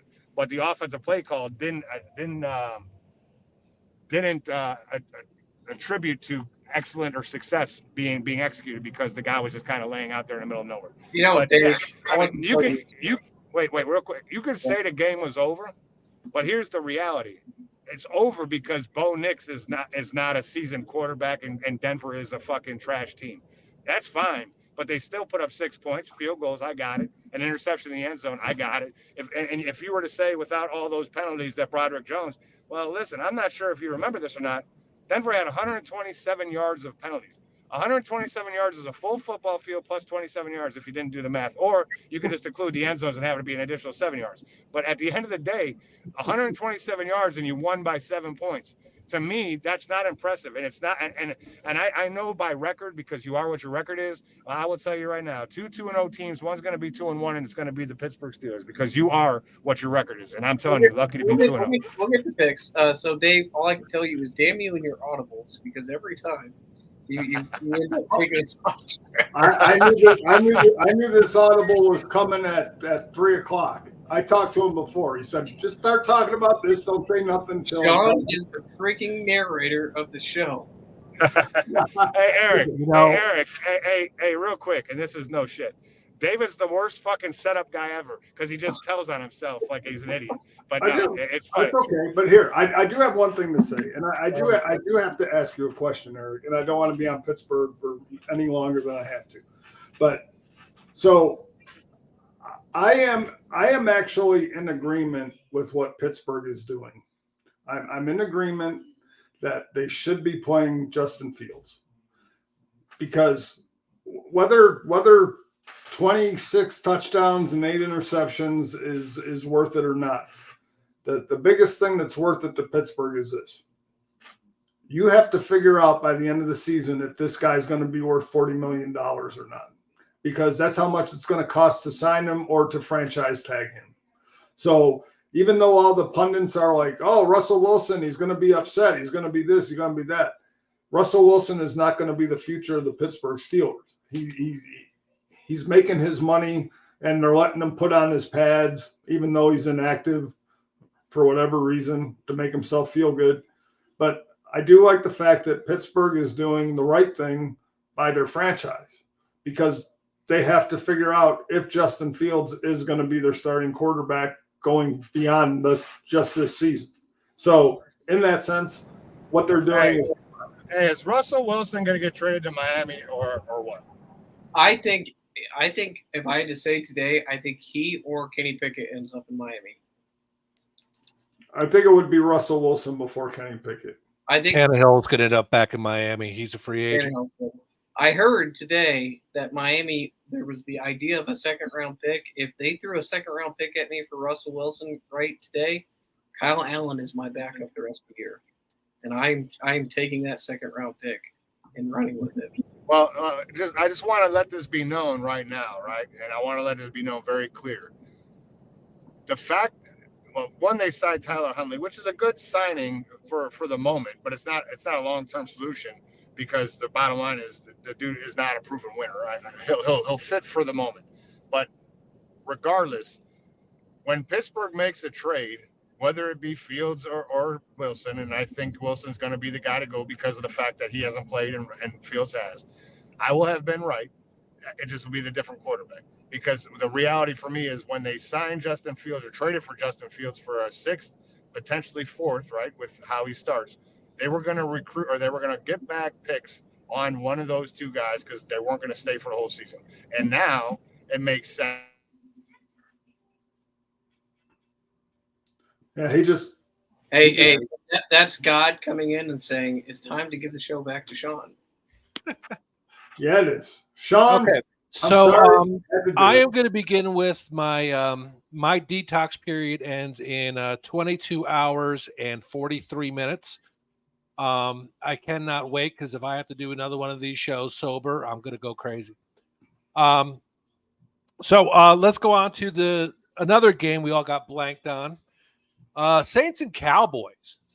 We all picked the Cowboys. Everyone's heard the stat that every single drive that Carr has started has resulted in points, 14 straight. That's huge. The times they didn't score, he didn't begin the drive, but they've New Orleans is killing it. And, obviously they haven't played the best teams, but they're looking good. And for Dallas to get embarrassed like that at home, because that was 41-19 or something, and it wasn't that close. 44-19. Oh God, yeah. See, even worse. So, that was a game that surprised the hell out of me. Does Dallas recover from this, David? I think so. I mean, look at every team has that game. I mean, first of all, do I think the Saints are a surprise to everybody? I think we're finally seeing the Derek Carr people thought that they would have saw last year. And they're doing it by spreading the ball. Alvin Kamara is playing lights out finally again. Last year, he didn't have a great year. I think he was asked to do more than what he was supposed to do, and I think it took him a year to get used to that. But more importantly, I think we're seeing a well-rounded Saints team defensively. I mean, I think the demise of what's his name, the coach Nolan or whatever the hell his last name is, I think it was greatly exaggerated. Or Bruce Allen or whatever his name is. Anyway, Dennis Allen, the coach of the Saints. So I think the talk of his demise has been greatly exaggerated. But more importantly for Dallas, I think no team's going to go undefeated. The Saints are going to have their games or they don't look like the Saints are these first 2 weeks. I mean, figure it this year. Yeah, Dennis Allen. Figure it last year. Miami went on a run where they were scoring 40 points, 70 points and doing that. And then they got lucky to make the playoffs. So you ride the wave while you can because sometimes you crash down hard. For Dallas, it was a wake-up call. I mean, after their week 1 win, they came back to Dallas and they got embarrassed. I think Dak Prescott's too good of a quarterback. I do think they have issues with their running game. I think that was not addressed in the offseason to anybody's satisfaction. They've got CeeDee Lamb and Brandon Cooks, and then everybody else is up for grabs. They lost Jalen Ferguson, their tight end. He didn't play last week. Not that it would have made a difference. But they have injuries, and their running back situation is a mess. I mean, they're relying on Zeke Elliott, Rico Dowdell, and Deuce Vaughn. I know they signed Delvin Cook, but they have no intention of bringing him off the practice squad. I don't see how it can hurt other than you might hurt Ezekiel Elliott's feelings. But, you gotta play the game, man. If you're going to want to win. And like I said, I do think they recover. The defense just had a bad game. That is not typical Dallas defense from Micah Parsons in that front four to the secondary. But, hats off to the Saints. They freaking had a hell of a game plan, and they pulled that together, and it was a great game. I mean, from start to finish. So, but I don't think Dallas is going to falter and they'll still end up in second place, I think, in that division. I don't think there's any competition from the Giants or the Commanders to scare them, I guess. So I guess if there's a team that can afford to have that happen to them and happen early in the season, it would be Dallas. So I think they recover. All right. And yes, there's a new offensive coordinator in New Orleans, which I'm attributing all the success to. Eric, do you want to say anything about this? Or you want to move on? You got to unmute yourself. Unmute, buddy. I can't read what. Yeah, Paul, if you're watching, Jeff and Dave aren't ever the kind of guys that are going to say this, but I was wrong. Your Saints are really good, and I'm looking forward to watching what they do the rest of the year because they might have something. You do it once, fool me twice. And Dallas is a good defense, and they took it to him. And that is something to build on because I think Derek Carr has heard enough of, I'm finished, I'm done, we're going to draft somebody. Okay, well, I'm going to go light everybody up. So good on the Saints. Their division is terrible. There's no reason why they can't wrap this division up and be a threat in the playoffs.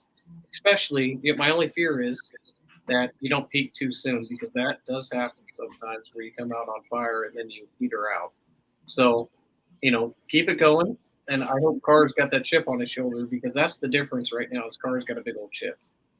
Now, Eric, I will say one thing. I will say that I was wrong, but I will say that I was wrong, but I wasn't wrong based on past performance. I mean, I don't even know who the new offensive coordinator is in Seattle. Clint Kubiak. That's right. It was Clint Kubiak as the offensive coordinator. My wrongness, and again, to Sean's point, it could have everything to do with the offensive coordinator and very little to do with the head coach because Dennis Allen, to me, the last 3 years that he's been coach since Sean Payton was gone, I'm surprised he made it to this year because he never showed me anything. So I will be wrong about the team and how they've responded and how they're playing. But I'm not going to say I'm wrong about Dennis Allen. I will give all the credit to Clint Kubiak and finding that offensive balance between, Derek Carr, Rashid Shaheed, utilizing the weapons with Olave. The offensive line has been playing lights out. Alvin Kamara has been on fire. Probably the best player in the NFL through the first 2 weeks of the season. I will give it to you. I will say that, Dennis Allen being the head coach will get a lot more of the credit than maybe he deserves. But, my thoughts on New Orleans were based solely on the head coach and the fact that he didn't show me nothing. But, yeah, I'm happy for the Saints. Saints were like my third favorite team. So I'm happy that the Saints are doing good. I really am, but they are. All right. Buffalo, Detroit, and New Orleans. Those are my teams.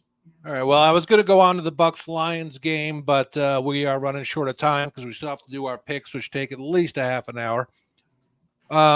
So if we finish early, I'll go back to it. I am just going to put my 2 cents in, and you're all going to shut up and not talk about it. But Dan Campbell, I got a problem with the man. I got a problem with this guy.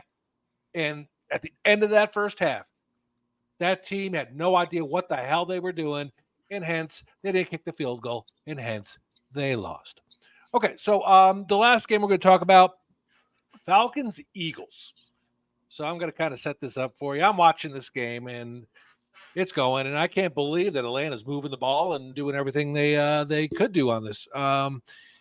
So Saquon, I watch him drop the pass, and I'm like, there's no way they're going that distance in that amount of time.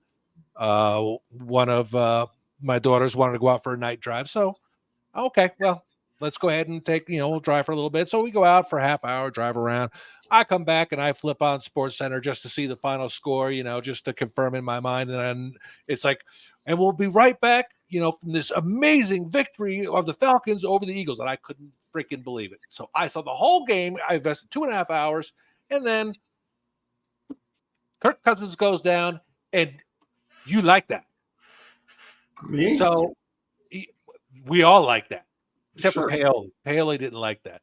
So your thoughts on this game? Well, what did you see from Philly or Atlanta that struck you? Again, I saw a coach in Nick Sirianni who got cocky.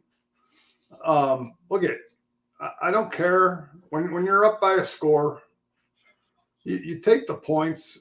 Well, I mean, I get that you controlled the team most of the game, but if you plan on going for it on that fourth down and you plan on throwing it, and you know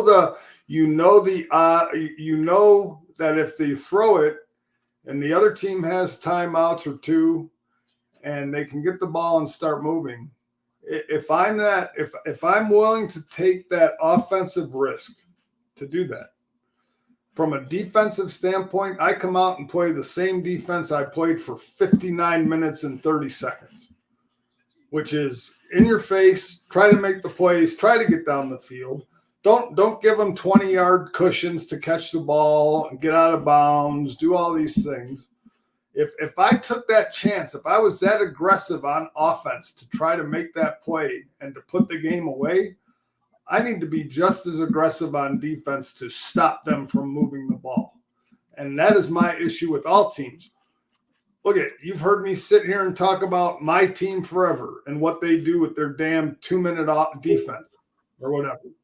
So that's my point. When you are an offensive coach, you have decided, I am going to throw that ball, I'm going to try to score a touchdown, and if I don't put that ball in the end zone, my defense is going to have to go on the field. Sorry, I didn't mean to tap. I was just pulling an Eric because he was over there. Listen. He was like doing Morse code over there. I was trying to decipher what he was saying, and I figured it out. It said, Justin Fields really does suck. No, Squirrel! Just kidding, Eric. But no. What did I tap? I know you were tapping earlier, or Sean was. One of you were tapping because it wasn't me. But anyway, like I said, my whole thing was, if you're going to play that aggressive from an offensive standpoint, you got to turn around and play just as aggressive defensively because you screwed up on offense and you didn't make that play. So you got to close them out. You can't be the fact that we watched,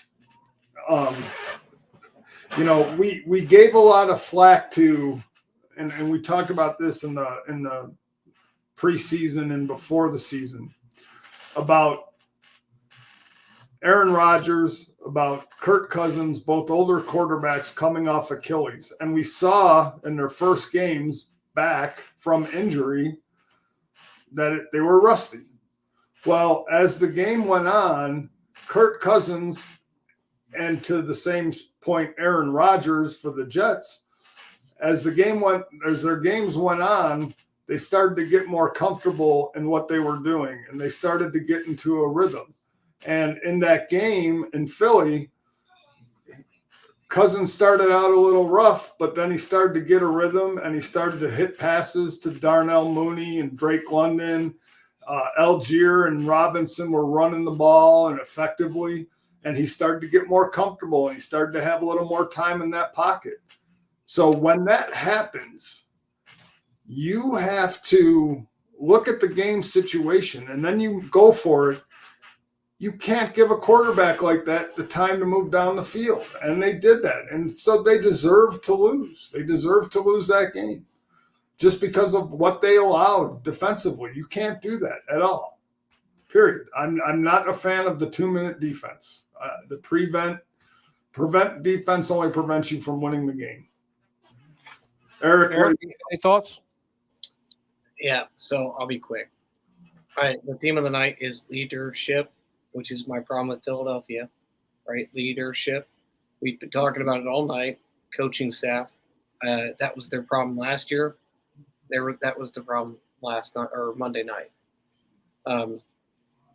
Atlanta, they're better than we think. Why the Steelers are better than we think too. So Jeff, it's too bad you're not on the show because Dave just made your point. So moving on to picks. All righty. Better than they are too. So, David, would you throw up the pick'ems so people can see where we are? Yeah, let's see where we are, Eric. Okay. Mr. Talkie, huh? Eric has regressed and joined Dave in the basement. Our fans, Hot Pockets is up, but Tim didn't put in his picks last week. And listen, we're going into week 3. If you go to our Facebook page, I put it up. Send your picks into ftcsports1@gmail.com. And, you can make up a 20 game in 16 weeks. You just got to win, 1 or 2 more games a week and maybe dethrone Hot Pockets because I'm tired of sending them sweatshirts. But and let me tell you, these sweatshirts are good sweatshirts. Or you can just pick like Eric and finish last. You could do that. And there is no booby prize for anyone. But anyway, so again, as usual, I'm in the lead, and KD is 1 game behind me, and then the rest of you all just fill in. They're only playing for 3rd place anyway. So, all right. Right now, Sean, you need to stop picking my games. Yeah. So you see, you pick the ones I pick, and that's how you win. This week. Knock it off. Did not quite happen. Anyway, so let's go Thursday night's game. Tomorrow night, we got the Patriots at the Jets. David, who are you going with? This is tough. This is tough because nothing for nothing. I've not offensively, but defensively, I've been really impressed by the Patriots. Unfortunately, they lost Juwan Bentley, their linebacker, who's had 130 tackles last year and was leading the way, and that's a big hole to fill. I think Aaron Rodgers got his confidence back. I think with the addition of Braylon Allen and Breece Hall, being able to run the ball and do things in space. I don't think this bodes well for New England, and so I'm going to take the Jets to go 2-1. All right. I am also going to go with the Jets here. If this was in New England, I would probably go with New England. I don't like the fact that CJ Mosley being hurt. I think he's got turf toe. And then, of course, McDonald being out. But the injury report on the Patriots, their whole offensive line is out, the linebacker, and then their safety. He's also questionable, kind of moving toward doubtful. So with that being said, I think Aaron Rodgers should be able to overcome this. And I think the Jets defense holds together just enough. And it's going to be a close game, but I think the Jets come out with a win. Eric? Won't be long-winded. I got New England's getting better, but they run into a buzzsaw Thursday night, 27-13 Jets. That would be nice. All right, so we're just going to keep going around the horn here. Giants at Cleveland. I'm not going to be long-winded about this. Cleveland is going to win this game. Eric? I am not going to be long-winded either, and it pains me to say, even though there is a very attractive co-host on the From the Brownies podcast, so go ahead and tune in to. She is the reason to tune in because the rest of the team isn't. But it'll be close. 13-10 Cleveland. David? Well, I'm not going to be long-winded, but I do have to give Here We Go Brownies a shout-out. You guys, they are on our page. They do share their show to our page, so watch it. But I do want to say that their network, which is A&D Media, they have now acquired the podcast rights for the Stump Mitchell show. So they're going to be producing Stump Mitchell, the former running back. They're going to be producing his show, and he's going to have the weekly podcast, and it's under their umbrella. So I do want to say congratulations to them. It's a great feather in their cap. So Allie and Dustin, congratulations to you both. And because of that, I'm taking Cleveland to win this game. All right. Well, our most successful program. Moving on. It's awesome. Good for them. Maybe one day when we get 7 people watching, we can maybe get somebody. All right. So, Eric, here you go. Green Bay at Tennessee. Ooh. That's a good one. Because Yeah. the Malik Willis revenge game, right? I'm going to go on a limb and say that Green Bay gets up early, 21 to 10, and Mason Rudolph comes in and wins the game 24-21. Give me the Titans because they bench Mayo Boy in the second half. David.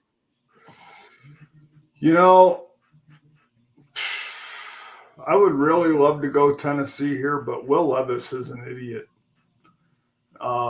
He just does stupid things, and I don't think he can help himself.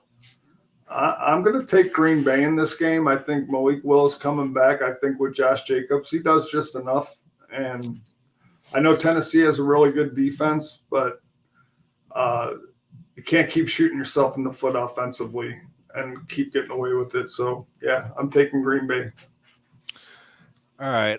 This is a tough game for me because I got to agree. Right now, Tennessee should be 2-0.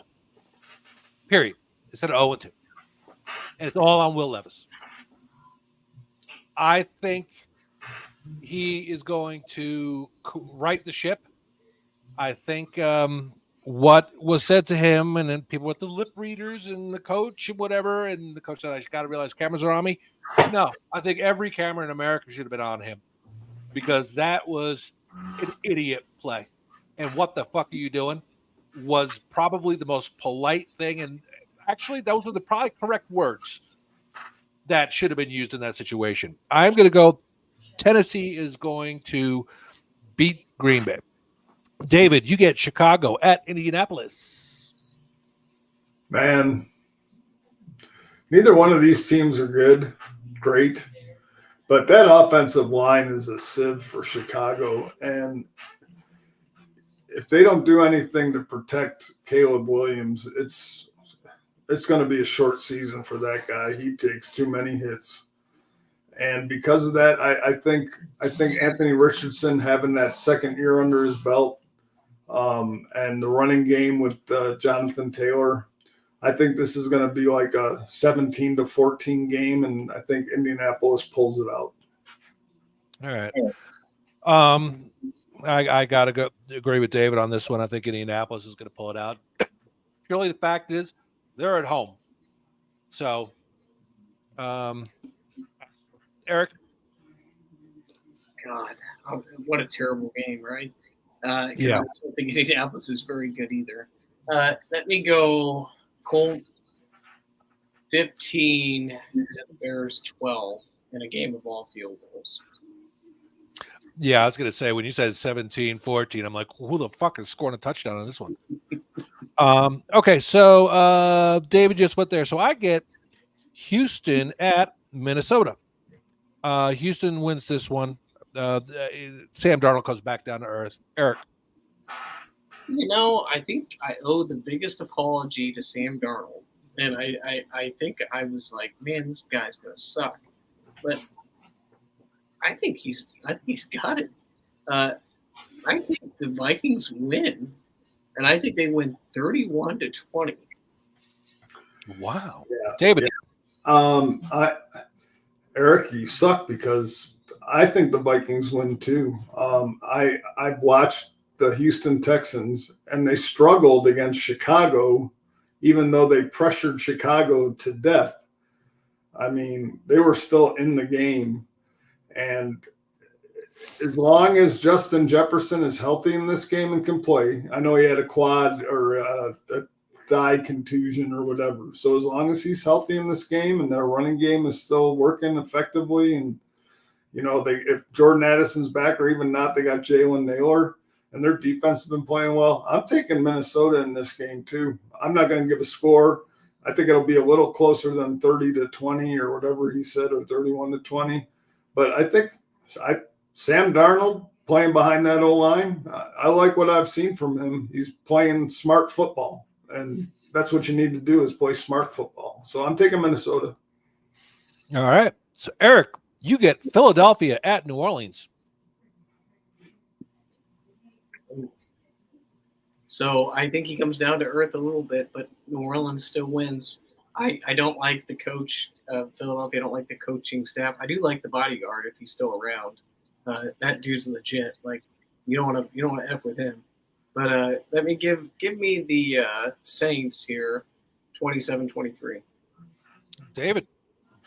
Yeah, they do come down to earth a little bit, but when you watched what the Falcons did to them in the last 2 minutes of the game and being competitive in that game, I think that this game goes to what the hell? So the Saints are going to win this game, and I think they score 31 points. They still stay in the 30s. They don't go to 40. They do come back to earth and score 30 points. But yeah, the Saints win this game. I'm going to disagree with you both. This is going to be a fucking blowout. I think New Orleans is going to put a beating on Philadelphia, and they're going to show who they are, and Philadelphia is going to show who they are, and the NFC East is a fucking mess again. All right, so David, we're going to start off with you. Chargers at Pittsburgh. Well, I'm not going to get into a lot of reasons why. I mean, Jeffrey kind of covered that, but again, this is a game where, and I'm sorry, I'm not trying to be critical of Pittsburgh, but this is a game that if the Chargers can come out and put 2 consecutive scoring drives together and get the lead, Pittsburgh is not built to come back from deficits. They're built to stay in front and be in front, and I don't think that happens this week. And I say the Chargers will win this game 21-10. All right.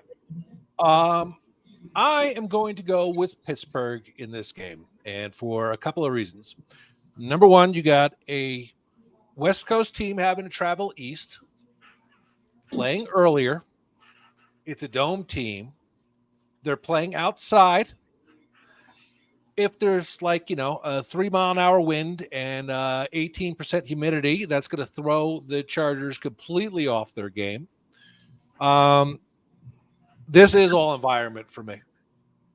I think it's the travel, it's the time, being outside, slight chance of a shower also. I'm going Pittsburgh in this game, and I think Justin Fields' first game at home, I think he's going to be revved up, and the rest of the team, because Pittsburgh don't lose at home. Eric. Yeah, so the environment, the emotional high, right? And I think sometimes it's better to win ugly and have things to work on and have your coach getting after you because you won a game when you had a C- game, right? And you won ugly. Because you're not always going to win and play your A game. So if you can win a game and have a C- game and you got the W, then you got things to work on, but you got the win. And those count. Those wins matter at the end of the year. We could say it doesn't matter to week 2.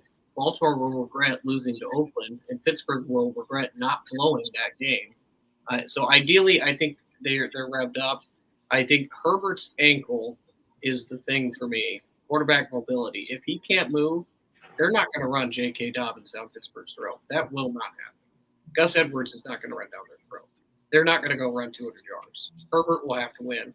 And if Herbert can't move and he's got an ankle injury, he may not make it to the end of the game because that front 4 is getting pressure without having to blitz. So you have to sit there and beat that back 7. And they're getting T.J. Watt is T.J. Watt until he's not T.J. Watt. And if he's not healthy, it's different. He's healthy. He's going, and he's wrecking games. Give me Pittsburgh. I said it 20-13. I think they score late, and I think the Chargers score late and make it interesting late. I got Pittsburgh 20-13. All right, real quick question. Is TJ Watt, is he the one who does the Bar S commercials? I think so. All right.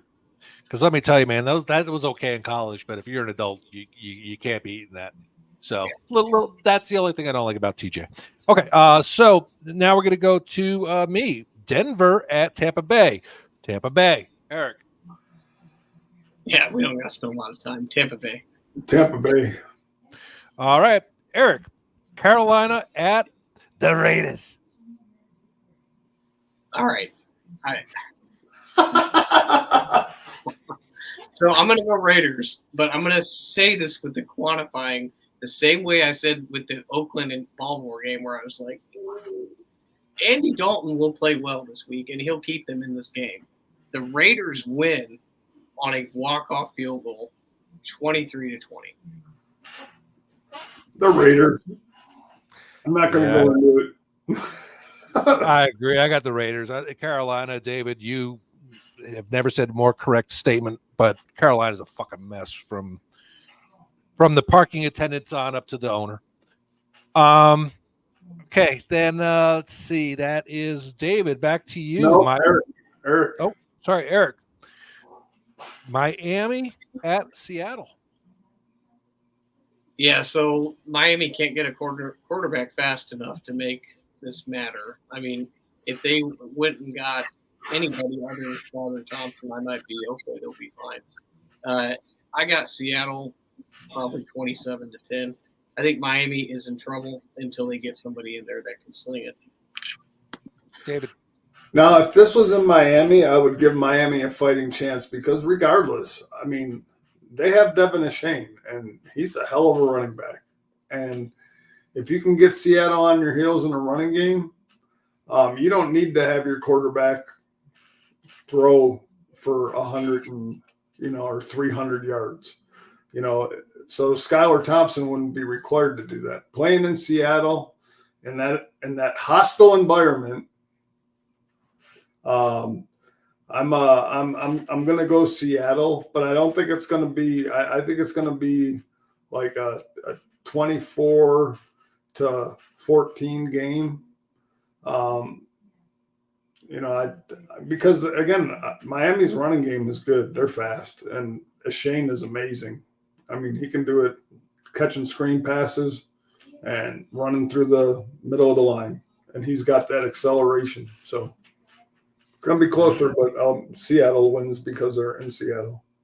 All right. Seattle goes to 3-0 because Miami just doesn't have a quarterback who can throw it. All right. So, David, Baltimore at Dallas.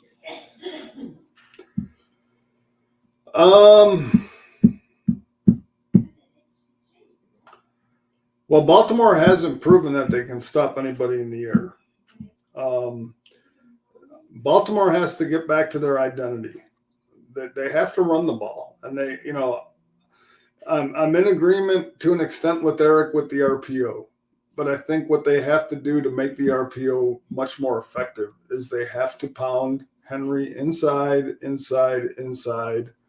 before they use the RPO. Because if you use the RPO right away, I think you take away that, because they're already going to be guarding for Lamar Jackson on the outside.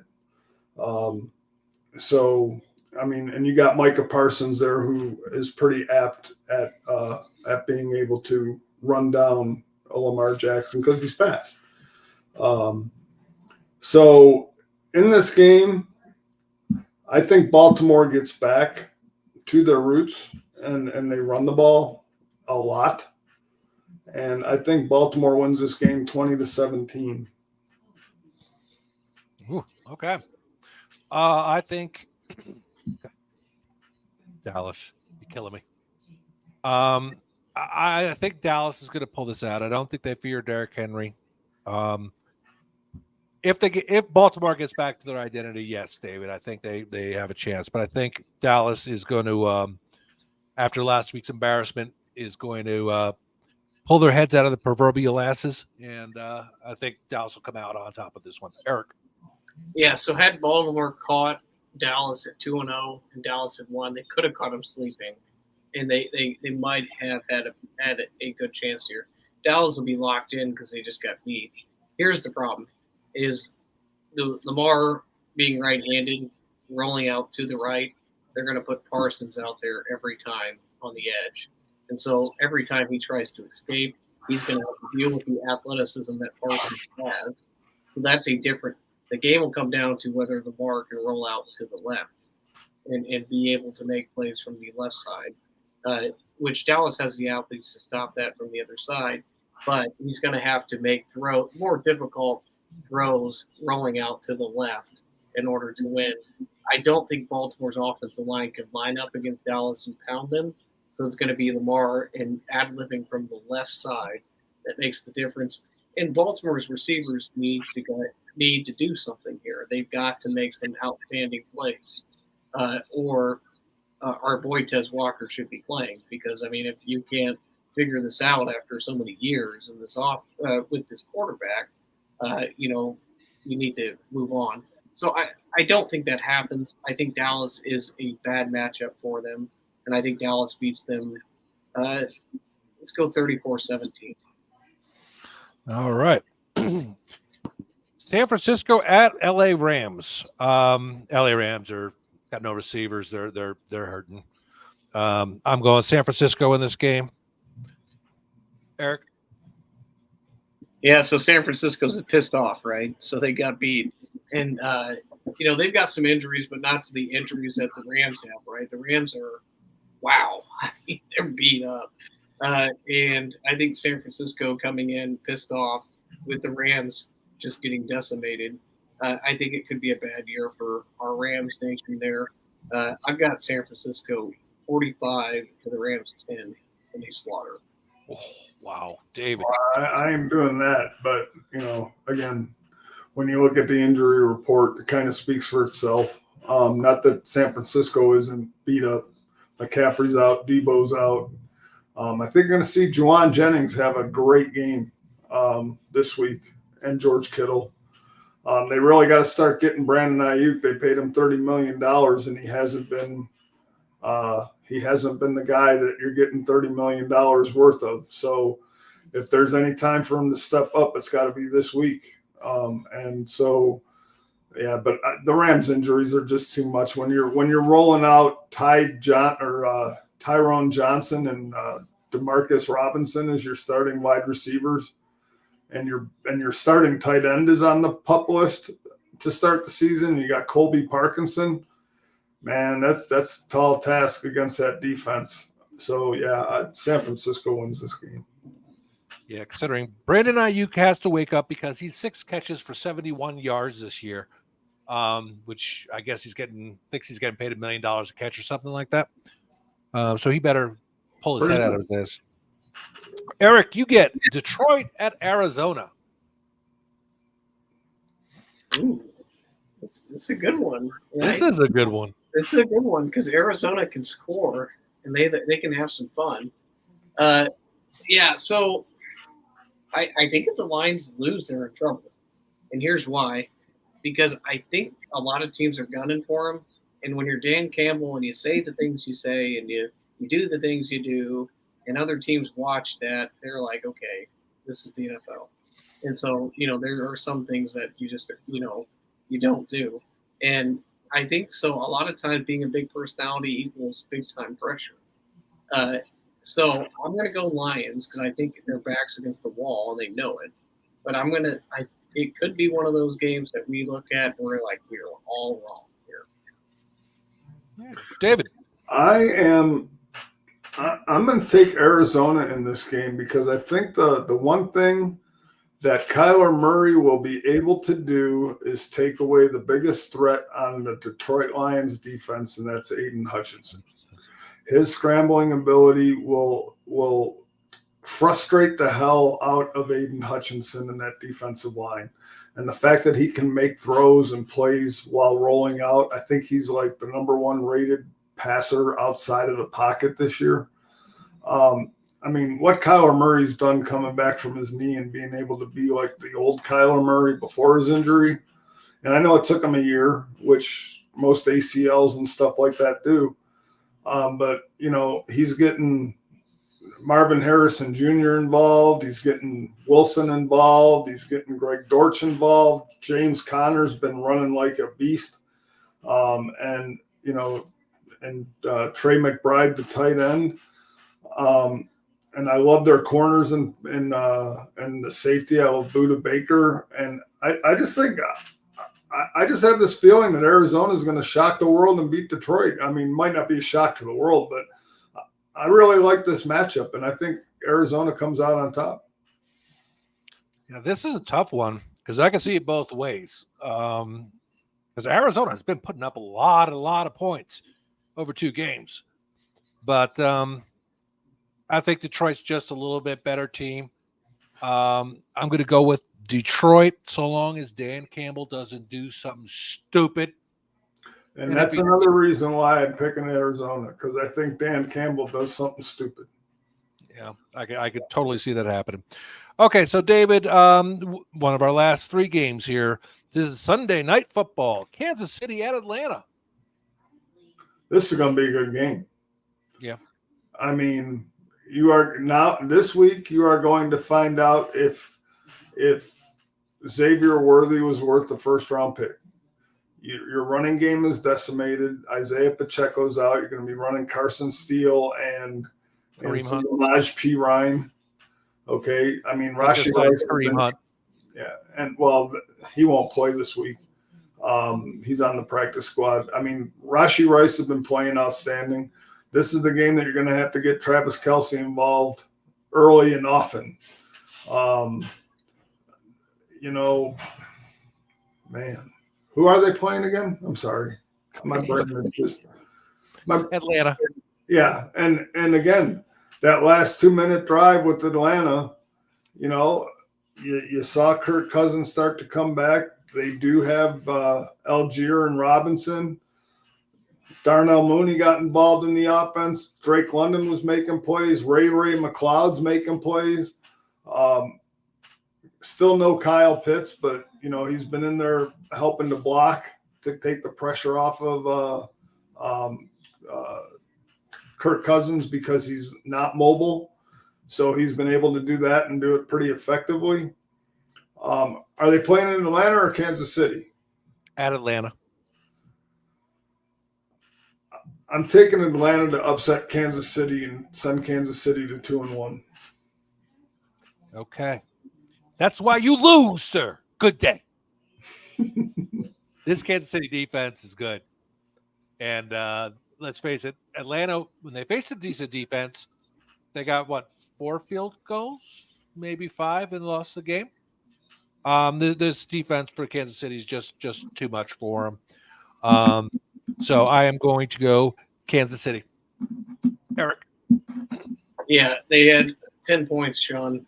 You're talking about week 1 when Boswell field goals because he's the greatest kicker of all time. So I'm just saying, gotta love me some Chris Boswell. Most accurate kicker from 50 yards too for everybody watching. I'm gonna go here's the deal. I think Carson Steele is going to be one of these rookies that we remember, and I think he has the potential to be that dude. So in this game, Kansas City in prime time is the perfect breakout moment for a Carson Steele, who I think is going to be a great player for them. I think it's going to be effective. I think Kareem Hunt will pay off later on in the year. But until you are not the champ, I'm going with the champ, especially in prime time. I think it'll be close. I think a drive at the end of the game wins it for Mahomes 31-27. All right. I get it.